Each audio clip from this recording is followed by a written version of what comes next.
অস্ট্রিয়ার ক্যাপিটাল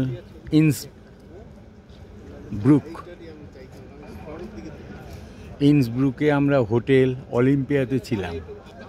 সকালে বেরিয়ে যাচ্ছি আমরা।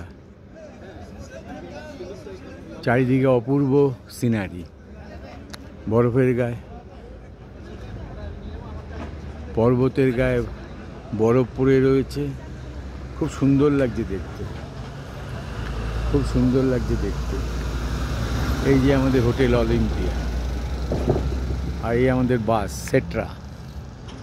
ইউরোপে বিভিন্ন দেশে আমরা এই বাসে করেই যাচ্ছি।